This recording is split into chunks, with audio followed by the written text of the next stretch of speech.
Good morning dear students. आज अपने the Hindu editorial की वोकैबुलरी को करेंगे। तो जो इसका एडिटोरियल था वो एडिटोरियल आपका कौन सा था? No right answer on decision of reopening of schools. Schools की जो री ओपनिंग पे जो एडिटोरियल था उसकी वोकैब को अपने डिस्कस करेंगे। वही मेथड रहेगा, पहले वोकैब आएगी आपके सामने, फिर आपको जल्दी जल्दी मुझे लाइव चैट के अंदर उसका आंसर देना है कि इसका मीनिंग क्या है, उसके बाद अपने उसका कंप्लीट एनालिसिस करेंगे। तो स्टार्ट करते हैं। फर्स्ट वोकैब जो है आपकी वो आती है साल्वेज।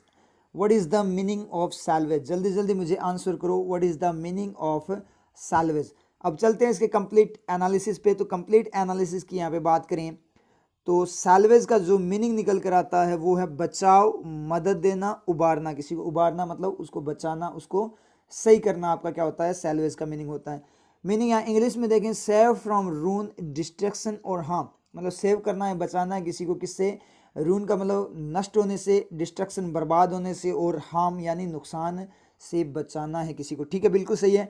सिनोनिम्स की बात करें तो रिकवर हो गया। रिकवर का मतलब एक टाइप से बचाव ही हो गया, क्योंकि दोबारा से किसी चीज़ को स्टार्ट करना, उसको सही करना। रेस्क्यू बचाव होता ही है आपका, तो सिनोनिम हो जाएगा। एंटोनिम देखें, लूज। एक तो आप क्या करें, बचा रहे किस चीज़ को, उसको रिकवर करेगा। लूज का मतलब वो आपने खोई दी, परमानेंट आपके हाथ से निकल गई, तो उसका एंटोनिम हो जाएगा।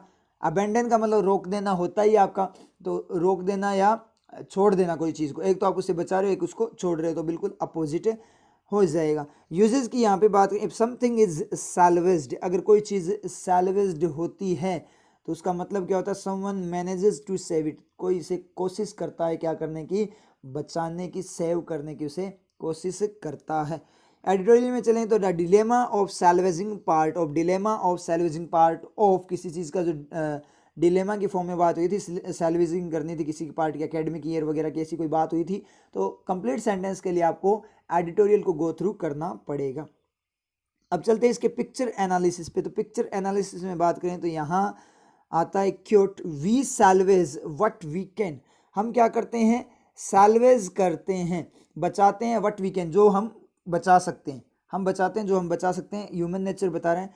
What truly matters to us, जो कि हमें, हमारे लिए ट्रू मैनर में मैटर करता है, जो हमारे लिए बहुत ज़्यादा इंपॉर्टेंट होता है। Even at the gets of despair, even at कहाँ पर भी? जो गेट है किसके?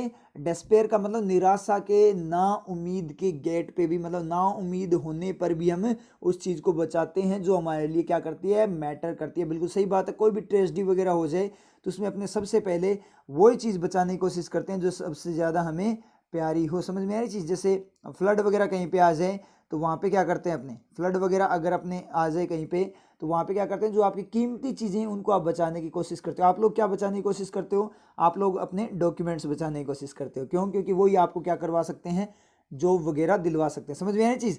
और जैसे पेरेंट्स की अपने बात करें तो वो अपने बच्चों को बचाने की क्या करते हैं? कोशिश करते हैं। सबसे कोई भी ट्रेजेडी वगैरह आ जाए तो वो अपने आगे आ जाते हैं, सामने वो आ जाते हैं और अपने बच्चों को बचाने की कोशिश करते हैं। चाहे बिल्कुल भी उम्मीद ना हो तो भी वो उनको बचाने की कोशिश, मतलब उस चीज़ को अपने बचाने की कोशिश करते हैं जो हमारे लिए बहुत ज़्यादा मैटर करती हो। क्लियर आप लोगों के? तो इस तरीके से इसने बात बोली। अब सैल्वेज को आप यूज़ कर ही सकते हो, ठीक है, कोई भी चीज़ के लिए यूज़ कर सकते हो। कि बाई चांस अगर कोई सिचुएशन आ जाए, मुझे कोई एक चीज़ सेलेक्ट करनी पड़े, चूज़, जो मेरे पास चीज़ें हैं उनमें से कुछ एक चीज़ मुझे सेलेक्ट करनी, चूज़ करनी पड़े, कि आप एक चीज़ को बचा सकते हो, ठीक है, तो आप क्या करोगे? अपने डॉक्यूमेंट्स को बचाओगे। कोई डॉक्यूमेंट्स को बचाएगा, कोई अपने कपड़ों को बचाएगा, क्योंकि यूँ को अपनी ड्रेसेस ज़्यादा प्यारी होती है, ठीक है, डॉक्यूमेंट से भी ज़्यादा प्यारी होती है। समझ में आ रही है चीज़? तो इस तरीके से अपनी बात होती है। बाई चांस अपने कहीं पे गिर जाए, ऐसे भी आप यूज़ कर सकते हो। किसी भी पर्सन से आप पूछ सकते हो कि अगर तुम बाई चांस कैसे अपने किसी भी वे में लड़खड़ा कर या कैसे भी आप गिर जाओ बाई चांस, तो आप अपने बॉडी के कौन से पार्ट को सैल्वेज करोगे? तो क्या मैक्सिमम क्या करते हैं? अपने फेस को सैल्वेज करते हैं। समझ में जी? मैक्सिमम क्या करते हैं? अपने फेस को सैल्वेज करते हैं। तो इस तरीके से आप यूज़ कर सकते हो। जैसे मान लीजिए कहीं पे अगर मान लीजिए फायर का केस हो जाए, मतलब आग वगैरह लग जाए, कोई बिल्डिंग में आप काम कर रहे हो, वहाँ पे बाई चांस आग लग जाए, तो सबसे पहले किस चीज़ को आप सैल्वेज करोगे? किस चीज़ को बचाओगे? इस तरीके से आप एक दूसरे क्वेश्चन पूछो साथ में। तो क्या एक दूसरे क्वेश्चन पूछने स्टार्ट कर दिया आपने, तो वो सोचेंगे, थोड़ी इंटरेस्टिंग गेम टाइप बन जाएगा, और साथ ही साथ क्या हो जाएगा? आपके वोकेब याद हो जाए। क्लियर है? अब चलते हैं नेक्स्ट वोकेब पे। नेक्स्ट वोकेब यहाँ पे आपकी आती है epidemiological. What is the meaning of epidemiological? What is the meaning of epidemiological? Answer करो, मैं जल्दी जल्दी इसका आंसर करो। अब चलते हैं इसके कंप्लीट एनालिसिस पे। तो स्टार्ट करें एनालिसिस को। तो एपिडेमियोलॉजिकल का मीनिंग होता है महामारी विज्ञान संबंधी रोग व्यापिकीय, तो ये आपके हिंदी के लिए, देखो अपने साथ में ये वर्ड रख रहे हैं, ये हिंदी के लिए भी बहुत ज़्यादा जरूरी है। अगर आरआरबी में आप हिंदी को चूज करते हो, इंग्लिश के जगह पे रिप्लेसमेंट पे आप अगर हिंदी को चूज करते हो, तो वहाँ पे भी ये काम आएगी, ये मीनिंग्स आपके काम आएंगे, ये वर्ड्स वगैरह जो आपकी शब्दावली है, जैसे इंग्लिश में वोकेबुलरी, तो वहाँ पे हिंदी में शब्दावली जो है काम आएगी। रोग व्यापिकीय, रोग व्यापिकीय मतलब जो रोग व्यापकता, व्यापक का मतलब फैला हुआ, उस तरीके से उसकी जो स्टडी वगैरह से रिलेटेड है उसको बोलते हैं। महामारी विज्ञान, जो महामारी की स्टडी है, जैसे कोरोना वगैरह पैंडेमिक उसकी स्टडी है, उससे संबंधित रिलेटेड चीज़ों को एपिडेमियोलॉजिकल बोलते हैं। क्लियर आप लोगों के। उसके बाद में अपने यहाँ पे बात करें तो मीनिंग यहाँ पे देखें इंग्लिश में, रिलेटिंग टू एपिडेमियोलॉजी। एपिडेमियोलॉजी का मतलब एपिडेमिक होता है आपका, एपिडेमी होती है आपकी महामारी वगैरह, लॉजी का मतलब स्टडी होता ही है, लॉजी बायोलॉजी, जूलॉजी, लॉजी लगता है जो स्टडी होता है, तो रिलेटिंग टू एपिडेमियोलॉजी महामारी विज्ञान से संबंधित इसने बोला है। सिनोनिम क्या देखोगे, महामारी विज्ञान से संबंधित क्या सिनोनिम होगा इसका, महामारी विज्ञान से संबंधित बात है तो कोई सिनोनिम नहीं। एंटोनिम तो फिर देखोगे क्या, ये तो एक टाइप की स्टडी वगैरह है, तो उसकी क्या एंटोनिम होगा, ठीक है। यूजेज यहाँ पे बात करें, there has been no ideal epidemiological study, कोई भी महामारी विज्ञान संबंधी स्टडी नहीं हुई है, आइडियल फॉर्म में नहीं हुई है अब तक। आइडियल फॉर्म में मतलब आदर्श फॉर्म में, मतलब बिल्कुल परफेक्ट फॉर्म में अप्लाई करते हुए स्टैंडर्ड क्राइटेरिया, जिसमें स्टैंडर्ड क्राइटेरिया अप्लाई हो सो फार अब तक इन आर कंट्री, हमारी कंट्री में अब तक ऐसी कोई स्टडी नहीं हुई है जिसमें स्टैंडर्ड क्राइटेरिया अप्लाई हो, मतलब बिल्कुल स्टैंडर्ड वे में वो स्टडी हो, ऐसी कोई स्टडी नहीं हुई है। बिल्कुल सही है यूजेज। एडिटोरियल में बात करें, but based mainly on epidemiological evidence, लेकिन बेस्ड हो किस पे, एपिडेमियोलॉजिकल एविडेंस, सबूत प्रमाण पे क्या हो, बेस्ड हो। तो कंप्लीट सेंटेंस के लिए आपको गो थ्रू करना पड़ेगा एडिटोरियल को। क्लियर है। अब चलते हैं इसके पिक्चर एनालिसिस पे। पिक्चर एनालिसिस यहाँ पे है ही नहीं इसका, ठीक है, इसका क्या पिक्चर एनालिसिस करो। एपिडेमियोलॉजिकल मतलब महामारी विज्ञान से संबंधित बात को ये बता रहा है, यहाँ पे समझ में आएगी आपके। तो एपिडेमियोलॉजिकल को यूज कैसे करोगे, यूज कर सकते हो कि एपिडेमियोलॉजिकल, अब इस टाइम में एपिडेमियोलॉजिकल स्टेप्स की जरूरत है, ठीक है। जब बहुत ज़्यादा ट्रेजेडी वगैरह हो जाए, कोई महामारी वगैरह आ जाए, तो उस पॉइंट पे अपने को एपिडेमियोलॉजिकल स्टेप्स लेने चाहिए, एपिडेमियोलॉजिकल आपकी रेमेडीज होनी चाहिए, एपिडेमियोलॉजिकल बचाव होनी चाहिए, एपिडेमियोलॉजिकल ट्रीटमेंट होने चाहिए। तो इस तरीके से आप यूज़ करके याद हो जाएगा। क्लियर है। अब चलते हैं नेक्स्ट वोकेब पे। नेक्स्ट वोकेब आपकी आती है discernible. What is the meaning of discernible, जल्दी जल्दी मुझे इसका आंसर को, what is the meaning of discernible. अब चलते हैं इसके कंप्लीट एनालिसिस पे। तो कंप्लीट एनालिसिस को स्टार्ट करते हैं। तो यहाँ पे देखिए डिसर्निबल का जो मीनिंग निकल कर आता है वो क्या है, समझने योग्य। गे गे गे गे बोलता है आपका, ज्ञ यानी ज्ञान, ज्ञानी जैसे होता है ना, गे का मतलब जिसको समझा जा सके, ज्ञात किया जा सके। दिखाऊ दिखाऊ दिखाऊ का मतलब, दिखाऊ हिंदी मीनिंग है, ठीक है, अपनी लैंग्वेज का नहीं है। दिखाऊं दिखाऊं नहीं है, ये दिखाऊ है। दिखाऊं नहीं बोलना इसको, दिखाऊं नहीं बोलना, दिखाऊं न कि साउंड नहीं आनी चाहिए, दिखाऊ होना चाहिए डायरेक्ट, तब हिंदी लगेगा। दिखाऊं तो आपको पता है ना, अलग हो जाएगा, ठीक है। दिखाऊ प्रत्यक्ष, प्रत्यक्ष का मतलब जो सामने, हिंदी के लिए बहुत जरूरी है ये वर्ड्स आपके, इसलिए मैं रखता हूँ इनको। साफ, बिल्कुल साफ। नमूदार, नमूदार का मतलब क्या होगा, क्लियर होता है। नमूदार याद रख लेना यहाँ से, नमूदार वो होता है जो क्लियर हो, नमूदार, ठीक है, नमूदार बोलते हैं इसको, जमादार नहीं है ये, ठीक है, नमूदार। मीनिंग यहाँ पे देखें, perceptible by the senses, sense जो आपकी ज्ञानेंद्रियां वगैरह है, इंद्रिया वगैरह जो है आपकी, ठीक है, उनके द्वारा परसेप्टिबल मन, उनके द्वारा समझा जा सके, ऐसी चीज को बोलते हैं। सिनोनिम यहाँ पे देखें, विजिबल, जो विजिबल हो, सामने हो। डिटेक्टेबल, जिसको डिटेक्ट किया जा सके, जिसका पता लगाया जा सके, बिल्कुल सही है। एंटोनिम हिडन, हिडन मतलब बिल्कुल सही है, छुपा हुआ। वैग का मतलब अनक्लियर, अस्पष्ट, बिल्कुल अपोजिट है इसका, वो क्लियर है, ये अस्पष्ट है। यूजेस देखें, इफ समथिंग इज डिसर्निबल, अगर कोई चीज आपकी डिसर्निबल है, यू कैन सी इट और रिकॉग्नाइज दैट इट एग्जिस्ट, आप इसे देख सकते हो और रिकॉग्नाइज कर, पहचान सकते हो कि ये चीज़ क्या करती है, आपकी एग्जिस्ट करती है, मतलब दुनिया में है ये चीज़, एग्जिस्टेंस इसका वर्चस्व है, ठीक है। यहाँ एडिटोरियल में देखें तो there is a discerning trend of, एक डिसर्निबल जो आपका ट्रेंड है, डिसर्निबल ट्रेंड दौर है ऑफ किसी चीज़ का, जो सेक्रीफाइस वगैरह की जो बात हुई थी ना, जो बेसिक राइट्स की बात कर रहा था, तो वो वाला आपको कंप्लीट है, जो आपका एडिटोरियल है उसको गो थ्रू करना पड़ेगा इसके लिए। अब चलते हैं इसके पिक्चर एनालिसिस पे।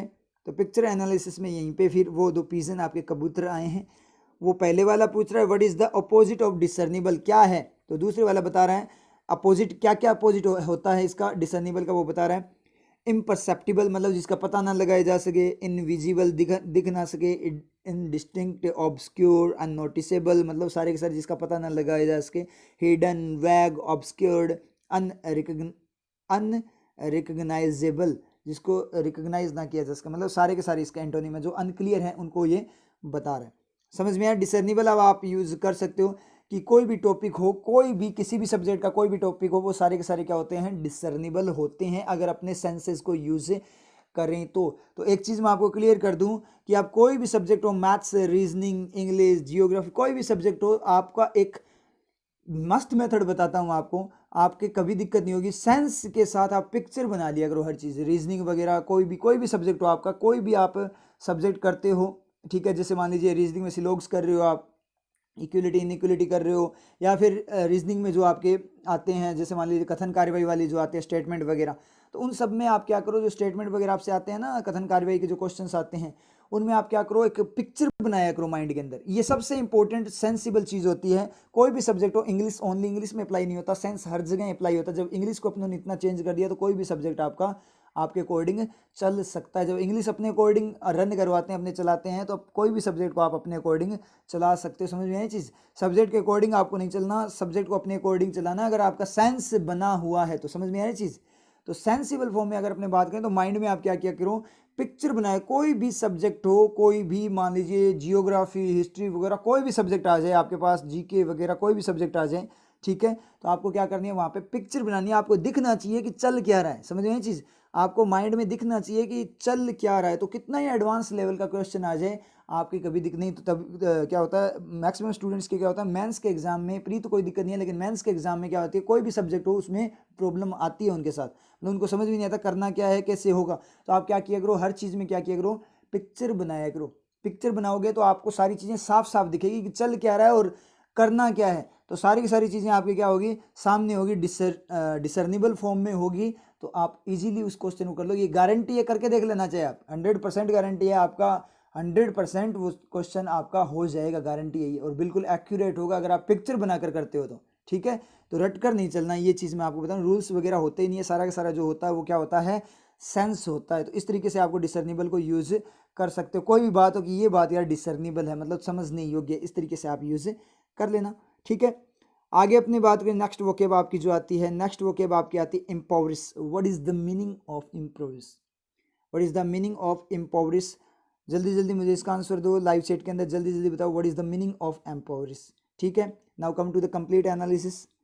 तो एनालिसिस करें इसका कंप्लीट। तो इसमें जो एम्पावरिश का मीनिंग निकल कर आता है वो आता है आपका क्या, असक्त कर देना, कमजोर कर देना, गरीब करना, गरीब बना देना, किसी को शक्तिहीन कर देना, मतलब कमजोर करना। ठीक है, बिल्कुल सही है। मीनिंग या टेक अवे, कोई भी चीज़ दूर ले जाना, मतलब किसी से दूर ले जाना, मतलब उसको कोई भी चीज़ हो वो दूर ले जाना, मतलब उससे उससे वांछित कर देना, मतलब उसको वंचित कर देना, उस चीज़ को। वांछित नहीं, वांछित तो मतलब होता है जो चाहते हैं, इच्छा, वांटिंग होता है। वांछित देखो ये भी हिंदी में जरूरी है आपका, वांछित और वंचित।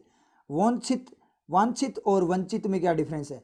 वांछित और वंचित में क्या डिफरेंस है? वांछित का मतलब जो अपने चाहते हैं, जिस चीज़ को अपने चाहते हैं वो चीज़ आपकी वांछित होती है, और वंचित का मतलब जो चीज़ से आपको वंचित कर दिया जाए, जो चीज़ आपको दी ना जाए, वो आपकी क्या होती है, क्या होती है, वो वंचित होता है। तो ये चीज़ें आपको हिंदी में आनी चाहिए। सिनोनिम्स की बात करें तो यहाँ पे आ जाएगा रून। रून का मतलब बर्बाद कर देना, बिल्कुल सही है। असक्त कर देना सही है। डिमिनिश कम करना, बिल्कुल सही है। शक्तिहीन करना इससे रिलेटेड ही है। एंटोनिम देखें, एनरिच का मतलब धनवान बनाना किसी को, मतलब किसी को सुदृढ़ बनाना, संपन्न बनाना, बिल्कुल सी अपोजिट है वहाँ पे। तो आप खत्म कर रहे हो कोई चीज़, उसको शक्तिहीन कर रहे हो, उससे चीज़ें छीन रहे हो, यहाँ पे उसे कुछ दे रहे हो। स्ट्रेंथन का मतलब ताकतवर बनाना, मजबूत बनाना, बिल्कुल सही है एंटोनिम इसका। यूजेज यहाँ देखें, we need to reduce the burden of taxes that impoverish the economy, मतलब हमें आवश्यकता है जो टैक्सेस का जो बर्डन है उसको रिड्यूस करने की। टैक्सेस जो कि क्या करते हैं, एम्पावरिश करते हैं, इकोनॉमी को हम कमज़ोर बना देते हैं, उन टैक्सेस को हमें क्या करना चाहिए, रिमूव करना चाहिए, बात इसने बोली है। आगे बात करें एडिटोरियल में, but impoverishing the syllabus on this topics can, मतलब जो टॉपिक्स थे आपके डेमोक्रेटिक राइट्स वगैरह के, जो आपके फेडरलिज्म वगैरह के, जो आपके सिक्युलरिज्म के जो टॉपिक्स थे, उन टॉपिक्स के सिलेबस को एम्पावरिश करना क्या कर सकता है, बताया था उसने, स्टंट कर सकता है, मतलब खराब कर सकता है, कम कर सकता है जो सोशल डेवलपमेंट है, ये बात उसने बोली थी। कंप्लीट आपको सेंटेंस देखना है तो आप एडिटोरियल में गो थ्रू कर लेना। ठीक है, अब चलते हैं इसके पिक्चर एनालिसिस। तो पिक्चर यहाँ पे आती है वो है एक क्योट। क्या है क्योट? यू आर हेयर, आप यहाँ हो to enrich the world, world को क्या एनरिच, सशक्त संपन्न बनाने के लिए, मतलब दुनिया को कुछ देने के लिए, बिल्कुल सही बात है। And you impoverish yourself, you impoverish yourself, अगर और आप खुद को क्या करते हो, एम्पोवरिश का मतलब असक्त बनाते हो, खराब करते हो। इफ़ यू फॉरगेट द एरंड, एरंड का मतलब क्या होता है, अरंडी नहीं है ये, एरंड एक वो होता है आपका लगता है जो, ठीक है। एरंड का मतलब होता है जैसे मान लीजिए कोई भी ऐसा कार्य, कार्य जिस कार्य के लिए, उद्देश्य के लिए आपको दुनिया में भेजा गया है, दूत कार्य बोलते हैं इसको, दूत की फॉर्म में किसी को भेजते हैं ना, कि इस काम के लिए उसको भेजा जाता है, तो स्पेशल काम के लिए किसी को भेजा जाए उसको एरंड बोलते हैं। समझ में आई चीज। बात का मीनिंग क्या निकला, बात का मीनिंग बिल्कुल शानदार वाला मीनिंग निकला है कि आप यहाँ हो, मतलब आप इस दुनिया में हो क्या करने के लिए, इस दुनिया को कुछ ना कुछ देने के लिए। मतलब हर इंसान का जो जन्म होता है वो कुछ स्पेशल पर्पज़ के लिए होता है, मतलब इस दुनिया को कुछ देने के लिए होता है। अगर आपने कोई टैलेंट दिया है, किसी भी फील्ड का टैलेंट दिया, तो उस फील्ड में आपको कुछ करना चाहिए ताकि दुनिया का क्या हो, भला हो, लोगों का भला हो। इसीलिए आपको दुनिया में भेजा गया है, कुछ ना कुछ एक स्पेशल पावर आप लोगों को देकर, एक स्पेशल टैलेंट आप लोगों को देकर भेजा गया है ताकि आप दुनिया का उद्धार करो। अगर कोई पर्सन अपने टैलेंट का यूज़ नहीं करता है, अगर उसके पास टैलेंट है उसका यूज़ नहीं करता है दुनिया के लिए, तो उस पर्सन को क्या होता है, पाप लगता है। समझ में आई चीज़, ये रियलिटी है, ये बातें बोलते हैं कि अगर आपको जो टैलेंट दिया गया है, अगर आप उस टैलेंट का यूज़ नहीं करते हो, लोगों के लिए टैलेंट का यूज़ नहीं करते हो, तो आप एक टाइप का पाप कर रहे हो, एक सिन कर रहे हो, एक गलत चीज़ आप कर रहे हो। समझ में आई चीज़। तो ये बात इसने बोली कि आप दुनिया में क्या हो, क्या करने के लिए आए हो, इस दुनिया को संपन्न बनाने के लिए आए हो, इस दुनिया को उद्धार करने के लिए आए हो, और आप खुद को क्या करते हो, खत्म करते हो। यदि आप अपने फॉरगेट, भूल जाते हो अपने जो आपका काम है, जिस काम को अगर आप भूल जाते हो, जिस उद्देश्य के लिए आप इस दुनिया में आए हो, हर पर्सन का कोई ना कोई उद्देश्य होता है, तो जिस उद्देश्य के लिए आप इस दुनिया में आए हो, अगर उस उद्देश्य को आप भूल जाते हो, अगर उस उद्देश्य को आप भूल जाते हो, तो आप खुद को ही खत्म कर लेते हो। मतलब आपका कोई नाम नहीं होगा, आपको कोई नहीं जानेगा, आपका कोई एग्जिस्टेंस नहीं होगा। अगर आप में कोई भी फील्ड का, कोई भी चीज़ का अगर आप में टैलेंट है, उस टैलेंट का अगर आप दुनिया में यूज़ करते हो, तो आपको दुनिया जानेगी, आपका एग्जिस्टेंस बनेगा, आपका एक नाम होगा। और अगर आप नहीं करते हो तो आपको कोई नहीं जानेगा, सब कुछ कोई भी आपको क्या होगा, सभी के सभी आपको भूल जाएंगे, कभी भी कोई भी आपको याद नहीं रखेगा। समझ में आई चीज़। ये बिल्कुल सही बात बोली है कि आप इस दुनिया में आए हो क्या करने के लिए। तो इसलिए आप सभी जितने भी हो, आप सब सारे के सारे, ये दुनिया में जितने भी लोग हैं, सारे के सारे जो आए हैं इस दुनिया में, उन सब का कोई ना कोई एक मकसद होता है, कोई ना कोई एक उद्देश्य होता है। और जिस दिन आप लोगों को आपका उद्देश्य मिल गया, उस दिन आप सक्सेसफुल हो। समझ में आई चीज़। जिस दिन आपको पता लग गया कि मैं इस दुनिया में क्यों आया हूँ, क्यों मैं इस दुनिया में आया, क्या करने के लिए आया हूँ, जिस दिन आपको ये पता लग गया, उस दिन आप लोग सक्सेसफुल हो जाओगे, और उस दिन आप लोगों का नाम भी हो जाएगा, आपको दुनिया जानने लग जाएगी जब आप अपने फील्ड में जाओगे। तो ये ज़रूरी होता है आपको खुद से पूछना, पता करना अपने टैलेंट को देखते हुए कि आपका टैलेंट क्या है, कि मैं इस दुनिया में क्यों आया, क्यों मैंने जन्म लिया इस दुनिया में, क्या करने के लिए जन्म लिया। जिस दिन आपको इस क्वेश्चन का आंसर मिल गया, उस दिन आपकी लाइफ सक्सेसफुल हो जाएगी। समझ में आई चीज़।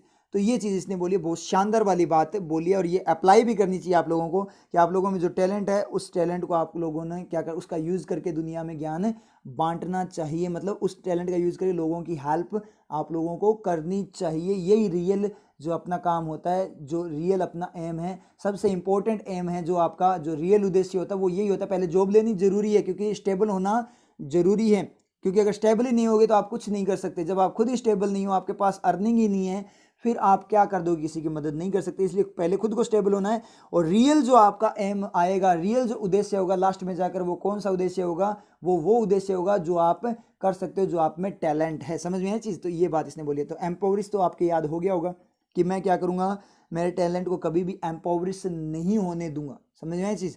और इसी बात के अकॉर्डिंग कि मैं जो काम, मेरा मकसद है, उस काम को करता रहूँगा, मैं लोगों की हेल्प करता रहूँगा, इस दुनिया में, इस दुनिया की हेल्प करता रहूँगा, कुछ ना कुछ करूँगा लोगों के लिए। ठीक है, इस तरीके से आप यूज़ करके, मैं खुद को एम्पावरिश नहीं होने दूंगा। मैं अपना जो उद्देश्य है, एक बार मेरी जॉब लग जाए, उसके बाद जो मेरा उद्देश्य है, रियल जो उद्देश्य के लिए मैं इस दुनिया में आया हूँ, जो मेरा टैलेंट है, उसके अकॉर्डिंग तो मैं उसका यूज़ करूँगा, खुद को एम्पावरिश नहीं होने दूंगा।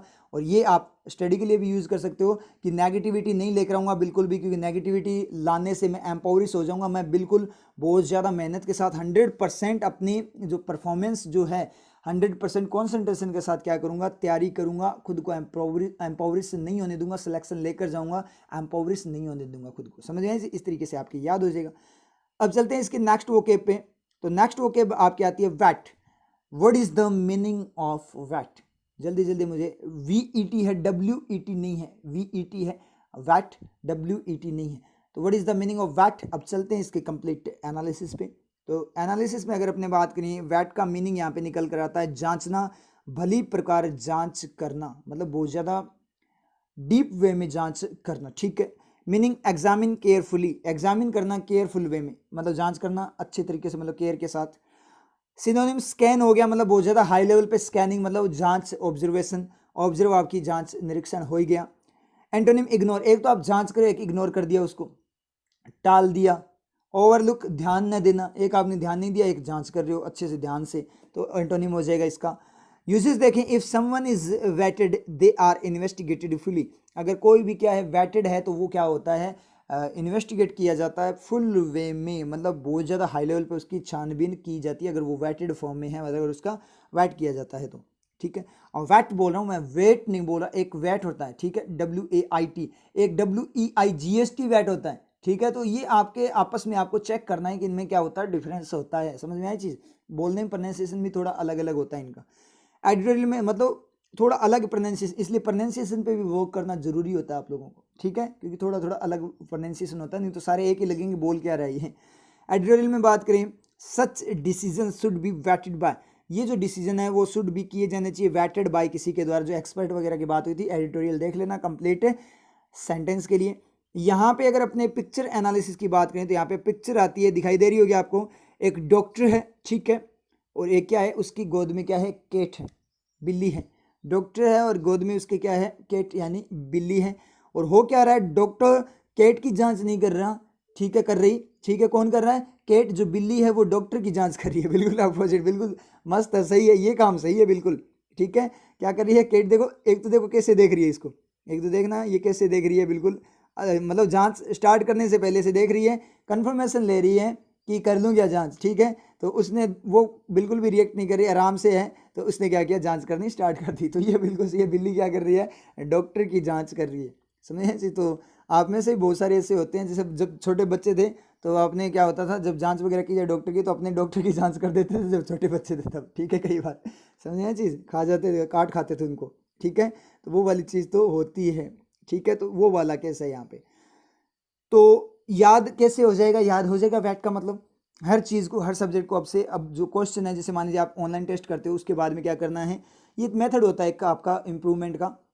ऑनलाइन टेस्ट करो, उसके बाद उस जो टेस्ट होता है आपका कंप्लीट, उस कंप्लीट टेस्ट का एनालिसिस करना होता है। मतलब पहले तो जो आपके गलत हुए हैं, रॉन्ग जो हुए हैं, उन पे वर्क करना होता है कि कहाँ पे गलती हुई है, उन मिस्टेक्स को सुधारना होता है।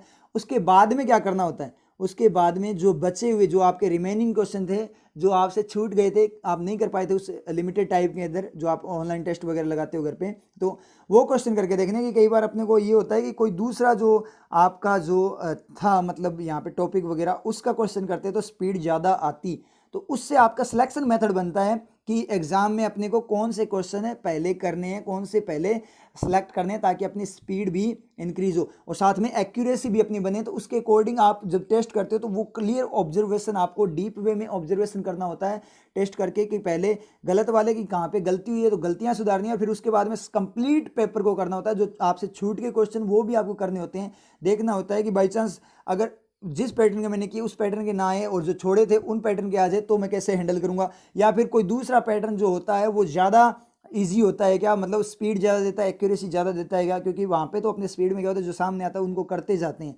तो क्या पता उससे भी स्पीड देने वाले कोई टॉपिक हो जो मैं ना कभी करता हूँ, क्योंकि कई लोगों ने क्या कर रखे हैं, अपने टॉपिक फिक्स कर रखे हैं। तो आपको ये एनालिसिस करना चाहिए कि टॉपिक इस तरीके से फिक्स नहीं करना चाहिए, उनको आपस में कंपेयर करके कि किस में स्पीड एंड एक्यूरेसी ज़्यादा आ रही है, उस टॉपिक को आपको ज़्यादा प्रायोरिटी देनी चाहिए एग्जाम में। और कंप्लीट पेपर होता है तो कंप्लीट ही कर लो। कंप्लीट अगर कई अपने बच्चे क्या कर देते हैं, आरआरबी में तो कंप्लीट कर ही देते हैं, प्री के एग्जाम में 45 मिनट्स में 80 क्वेश्चन कर देते हैं अपने बच्चे, वो तो कोई दिक्कत वाली बात नहीं है। तो वो उस तरीके से प्रायोरिटी की फॉर्म में बात कर रहा हूँ कि प्रायोरिटी किन को देनी है। तो आपको क्या करना है, अब ऐसे बोलेंगे कि आज से मैं हर टेस्ट का क्या करूँगा, वैट करूँगा। हर टेस्ट का वेट मतलब उसकी अच्छे से जांच करूंगा। तो ये मेथड होता है। और जब तक आपका उस जो टेस्ट आपने किया है, जो पेपर आपने लगाया है ऑनलाइन पेपर, उसका कंप्लीट एनालिसिस ना हो जाए तब तक आपको नेक्स्ट पेपर पे नहीं जाना। उसका कंप्लीट एनालिसिस करने के बाद नेक्स्ट में जाना और उन गलतियों को ख़त्म करते हुए कि ये गलतियां जो मैंने यहाँ पे की वो नेक्स्ट वाले टेस्ट में नहीं होनी चाहिए। और उसी के साथ उस स्ट्रेटेजी के साथ जो कि यहाँ पे मैं स्ट्रेटेजी अगर थोड़ी सी ये रखता तो मेरा पेपर थोड़ा ज़्यादा क्वेश्चन मेरे अटेम्प्ट होते। उस स्ट्रेटेजी के साथ आपको नेक्स्ट पेपर अटेम्प्ट करना है। फिर उस पेपर को अटेम्प्ट करने के बाद फिर उसकी गलतियों को आपको चेक करना है, उसके अंदर स्ट्रेटेजी को चेक करना है, फिर उसमें थोड़ा इंप्रूवमेंट लाना है कि आपकी बार ये गलतियाँ नहीं करनी, आपकी बार स्ट्रेटेजी को ऐसे चेंज करना है ताकि और स्पीड गेन करूँ मैं और एक्यूरेसी बढ़े। ठीक है, इस तरीके से आप करते जाओगे तभी जाकर सिलेक्शन होगा, तभी आपकी स्पीड वगैरह बनेगी, एक्यूरेसी आपकी बनेगी। समझ में आई चीज़? पुराने वाले पेपर का एनालिसिस करके कंपैरिजन के साथ में नेक्स्ट वाला करना है, फिर उसके कंपैरिजन के साथ। तो ऐसे धीरे धीरे स्टेप बाय स्टेप आप क्या होगा, इंक्रीमेंट आएगा, ग्रोथ होगी आपकी। समझ में आई? तो इस तरीके से आपको यूज़ करना है। क्लियर है? अब चलते हैं नेक्स्ट वोकेब पे। तो नेक्स्ट वोकेब आपकी आती है inequity. What is the meaning of iniquity? क्या मीनिंग है इनिक्विटी का? जल्दी जल्दी मुझे इसका मीनिंग बताओ। अब चलते हैं इसके कंप्लीट एनालिसिस पे। तो स्टार्ट करें एनालिसिस को। तो यहाँ पे जो इसका मीनिंग निकल कर आता है वो आता है अनैतिकता, मतलब मोरल ना होना कोई चीज़, अन्याय, दुष्टता, अधर्म, पाप। ठीक है, इसको ये बताता है। मीनिंग की बात करें, एन अनजस्ट एक्ट, अनजस्ट का मतलब खराब, बेकार, घटिया एक्ट, घटिया काम। ठीक है। सिनोनिम्स, एविल, एविल का मतलब बुरा काम, सिन पाप होता ही है। एंटोनिम्स में देखें, वर्च्यू, वर्च्यू का मतलब गुण वगैरह, मोरालिटी, इसका मोरालिटी का मतलब होता है नैतिकता, तो बिल्कुल अपोजिट है। यूजेस यहाँ पे देखें, you can refer to wicked actions, आप रेफर कर सकते हो, आधार दे सकते हो किसको, विक्ड एक्शन मतलब खराब वाले जो एक्शन है, काम वगैरह, और वेरी अनफेयर सिचुएशन, और बहुत ज़्यादा जो खराब सिचुएशन को एज किसकी तरह, इनिक्विटी, इनिक्विटी की तरह, मतलब अनैतिकता की तरह आप इनको रेफर कर सकते हो। विक्ड एक्शन और अनफेयर सिचुएशंस को आप इनिक्विटी बोल सकते हो। ये बात इसने बोली। एडिटोरियल में था आपका एज ए सोसाइटी, इंडिया के लिए यूज हुआ था। दैट हैज सीवियर इनिक्विटीज, जिसके अंदर क्या है, बहुत ज़्यादा इनिक्विटीज है, अनैतिकता है। तो कंप्लीट सेंटेंस के लिए आपको एडिटोरियल गो थ्रू करना पड़ेगा। चलते हैं पिक्चर एनालिसिस पे। तो पिक्चर एनालिसिस में बात करें तो यहाँ क्योट आता है, और किसका, C.S. लुइस नाम का कोई पर्सन है, C.S. लुइस है, उनका ये क्योट है। और क्या बात बोली है, लेट्स प्रे दैट, क्या करें, चलो प्रार्थना करते हैं कि the human race, human race का मतलब इंसान, इंसानी जो प्रजाति है, नेवर एस्केप्स, कभी एस्केप ना करे, छोड़े, फ्रॉम अर्थ, अर्थ से ना निकले, कभी भी अर्थ से ना निकले, टू स्प्रेड, फैलने के लिए, इट्स, फैलाने के लिए, इट्स इनिक्विटी एल्सवेयर, अपनी अनैतिकता, अन्याय को, दुष्टता को कहीं और फैलाने के लिए। बड़ी शानदार वाली बात बोली है, ह्यूमन नेचर को बता दिया यहाँ पे। इंसान की रियल जो है, रियलिटी है, वो सामने लेकर आए हैं कि प्रार्थना करो कि इंसान क्या हो, इस अर्थ से बाहर ना निकले, मतलब अर्थ में लिमिटेड रहे, मतलब इस पृथ्वी पर लिमिटेड रहे, कहीं बाहर ना जाए जहाँ पे वो अपनी अनैतिकता, अपने पाप को फैलाए। बिल्कुल सही बात है, क्योंकि आपको पता ही है ह्यूमन नेचर क्या होता है, यही होता है कि इंसान खुद के स्वार्थ के लिए किसी को भी नहीं बख्शता। समझ में आई चीज़? वो अपनी फैमिली मेम्बर्स को, अपने फ्रेंड्स को, अपने चाहने वालों को भी नहीं छोड़ता, खुद के स्वार्थ के लिए, अपनी सेल्फिशनेस के लिए वो कुछ भी कर सकता है इंसान। ये रियलिटी है, ये रियल में ह्यूमन नेचर होता है। सभी तो नहीं होते ऐसे, लेकिन मैक्सिमम ऐसे होते हैं। समझ में आ रही चीज़? तो ये बात इसने बोली है। जैसे मान लीजिए खुद के लिए, जैसे इंसान अपनी बात करे, अपनी बॉडी के लिए या अपने खाने के लिए किसी भी जानवर को नहीं छोड़ता, चाहे उसके पास दूसरे ऑप्शंस हो, फिर भी वो कोई भी जानवर नहीं छोड़ता। हर एक जानवर को क्या करता है वो, जैसे चाइना की बात करें, चाइना के अंदर कोई भी जानवर हो, कोई भी एनिमल, कोई भी जीव हो, वो सभी को ही खाते हैं। समझे चीज़? क्या करने के लिए, खुद की सेल्फिशनेस के लिए, मतलब उनको कोई परवाह नहीं है। सोचने वाली बात है ना। एक बार आप सोच कर देखो कि कल को यहाँ पे मान लीजिए एलियन आ जाए, अपने बात करें जैसे कि एलियन एग्जिस्ट करते हैं कि नहीं करते, वो अपने को नहीं पता, अभी उसके ऊपर रिसर्च चल रही है। ठीक है, तो मान लीजिए एलियन आ जाए और अपने से बड़े हो और अपने से ज़्यादा पावरफुल हो, कल को वो अपने को खाना स्टार्ट कर दे, तो आपको कितना बुरा लगे? सोचने वाली बात है ना।